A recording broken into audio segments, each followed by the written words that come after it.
T time हो या फिर अफ्तार टाइम हो, ये रेसिपी आपको रहेगी हमेशा याद, क्योंकि बनाना है इसको बहुत आसान और मज़े का तो क्या कहना जवाब नहीं।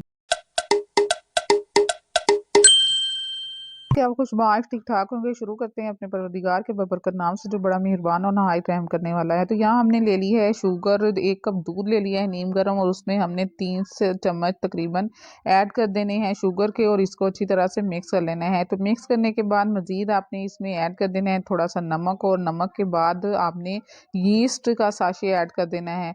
तो ये साशे बाजार से आसानी से अवेलेबल है, आप इसको ऐड कर दें खोल के इस दूध में, और इसे अच्छी तरह से मिक्स कर लें। मिक्स करने के बाद आपने 10 मिनट का रेस्ट देना है। ये प्रोसेस हमने पहले भी बहुत दफ़ा आपको करके दिखाया है, लेकिन फिर भी हमने कहा कि चलें जल्दी सीधा सीधा बातें आपको बता ही दें।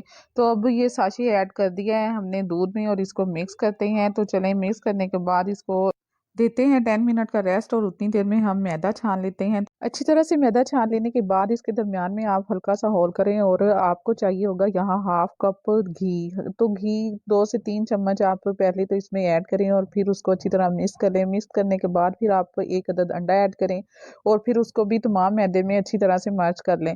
तो फिर मिल्क और यीस्ट का जो मिक्सचर आपने तैयार किया है वो थोड़ा थोड़ा ऐड करें, और फिर आटे की तरह इसको गूंद लें। लेकिन इसकी थिकनेस जो है वो आटे की से थोड़ी हार्ड होनी चाहिए। अच्छी तरह से गूंदने के बाद आपने लास्ट में 2 से 3 दफ़ा इसको हल्का हल्का ऑयल लगाना है, यानी घी लगाना है, और फिर इसको गूंदना है।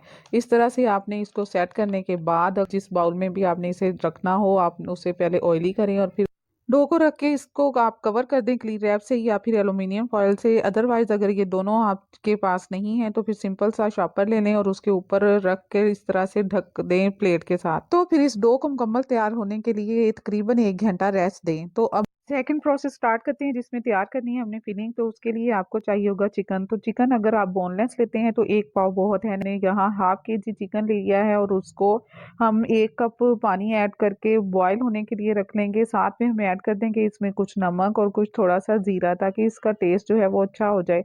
तो अब इनको हमने जस्ट बॉईल करना है 2 से 4 मिनट के लिए। जब ये गल जाएगा तो फिर हम इसके बारीक बारीक रेशे कर लेंगे। तो यहाँ हमने आलू है हाफ के जी लिए, और उनको भी बॉईल कर लिया।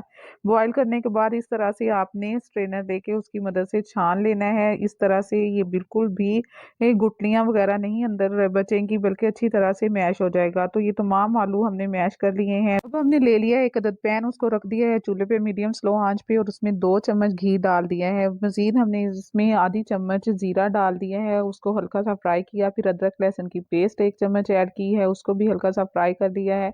और फ्राई करने के बाद अब हम इसमें ऐड कर देंगे 2 टेबल स्पून रेड चिली के, और इसका लगाएंगे तड़का। जब इसको फ्राई कर लेंगे तो फिर हम इसमें 1 कप क्रीम ऐड करेंगे। अगर क्रीम नहीं है आपके पास तो कोई बात नहीं, आप उसकी जगह घर में मौजूद मलाई भी ऐड कर सकते हैं, क्योंकि हमने देना है चिकन को क्रीमी टच, बिना चीज़ के चीज़ी और बहुत ही मज़े का टच। तो फिर अब चिकन हमने जो बॉईल किया था उसको छोटे कर दिए थे, यानी छोटे छोटे पीसेस में डिवाइड कर लिया था, वो हमने ऐड कर दिया है। अब इसको थोड़ी देर फ्राई करेंगे, और फिर इस चिकन के टेस्ट को अमेजिंग करने के लिए इसमें कुछ इंग्रेडिएंट ऐड करेंगे, जिसके लिए ऐड कर दिया है हमने 1 चम्मच ब्लैक पेपर। नमक आप अपने टेस्ट के मुताबिक ऐड करेंगे। 2 चम्मच सोया सॉस के, 2 चम्मच सिरका के, और 2 चम्मच ही हम इसमें दही ऐड करेंगे, जो देगा इस चिकन को बहुत ही मज़े का खट्टा मीठा और स्पाइसी टच।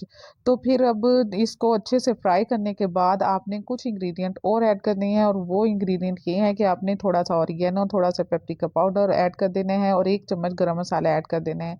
तो ये तमाम इंग्रेडिएंट ऐड करने के बाद आपने मजीद 1 अदद चॉप किया हुआ प्याज ऐड कर देना है। तो अब इसको फ्राई करना है। जब ये अच्छे से फ्राई हो जाएगा तो लास्ट में ऐड कर देंगे हम इसमें 2 से 3 चम्मच टमाटो केचप, जो कि बहुत ही मज़े का टच देगा इस अमेज़े को। तो अब जब आप अच्छे से इसको फ्राई कर लें तो आपने आंच बंद कर देनी है, और इस मिक्सचर को ऐड कर देना है आपने उन पोटैटोज में जो हमने पहले ही मैश करके रखे हुए हैं। तो अब इनको दोबारा से आपने अच्छी तरह से मिक्स करना है, एक दूसरे में मर्ज करना है, ताकि ये एक जगजान सा मेज़ा तैयार हो जाए। तो फिर आपने बनानी है थोड़े बड़े-बड़े साइज़ की शामी। तो इन शामी को आपने फ्राई कैसे करना है, तो आपने देखा होगा कि अंडा हमने फेंट करके रखा हुआ है, आपने उस एग में डिप करना है और इस तरह से इन्हें फ्राई करना है। तो सेम प्रोसेस को फॉलो करते हुए आप तमाम शामी तैयार कर लें। तो ये बहुत ही अमेजिंग और क्रीमी शामी आप ट्राई कर सकते हैं केचप के साथ ऐसे भी, लेकिन हम देंगे आपको इसका नया टच, नया टेस्ट। तो फिर उसके लिए आप तमाम शामी तैयार कर लें, और चाहें तो इन्हें फ्रीज़ भी कर सकते हैं फ्राई करने से पहले। तो अब चलें आपको नेक्स्ट प्रोसेस बताते हैं।